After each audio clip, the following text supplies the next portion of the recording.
Prosecutors and defense lawyers have given starkly different portrayals of Ahmed Abu Khattala, the alleged mastermind of the 2012 attacks on U.S. outposts in Benghazi, Libya, that killed Ambassador Chris Stevens and 3 other Americans. Khattala has been awaiting trial since 2014, when he was captured by a team of U.S. military and FBI officials in Libya and transported on a 13-day journey to the United States aboard a Navy vessel. A government lawyer said on Monday that when Abu Khattala's hatred of America boiled over, he orchestrated the attacks and then triumphantly strode around the attack site carrying an AK-47. The assistant U.S. Attorney John Crabb said that later, the defendant was heard at his apartment saying, "I attacked the American embassy and would have killed more Americans that night if others had not intervened." A defense attorney, on the other hand, called Abu Khattala a Libyan patriot who fought on the U.S. side in the war against the Libyan leader Muammar Gaddafi. He said Abu Khattala did not mastermind the attack. The lawyer said the defendant simply went to the attack site because he heard there was a protest and wanted to see what was happening. He didn't shoot anyone. He didn't set any fires.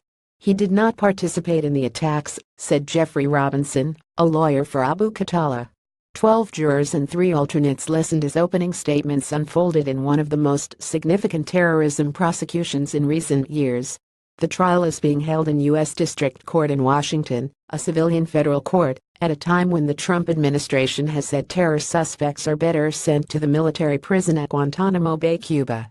The Benghazi attack led to a political firestorm in Washington, where Republicans repeatedly accused the then Secretary of State, Hillary Clinton, of failing to adequately protect the diplomatic compound. Abu Khattala, sporting a long grayish-white beard, appeared in court wearing a white shirt and dark pants.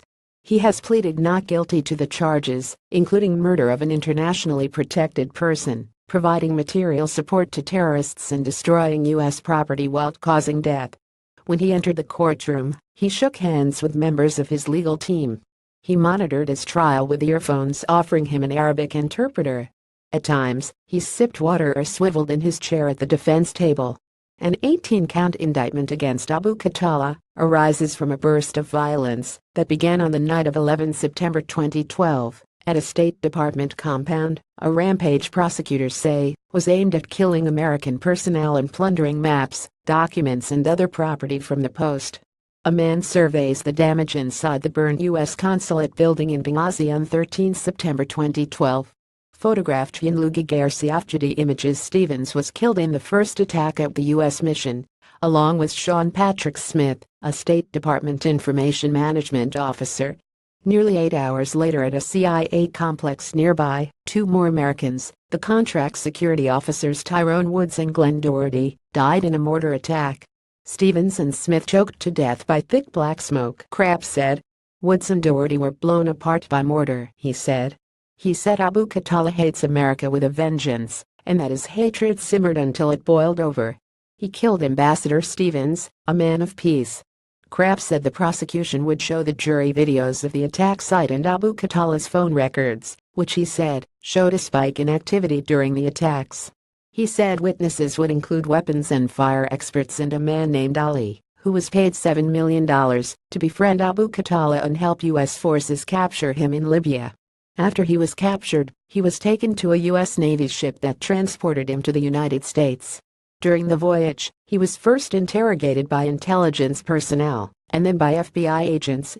Crabb said Abu Khattala had told FBI agents that America was the root of all the world's problems. Robinson said Abu Khattala cooperated aboard the ship, and he continued to deny, as he denies today, any participation in planning or masterminding the attack.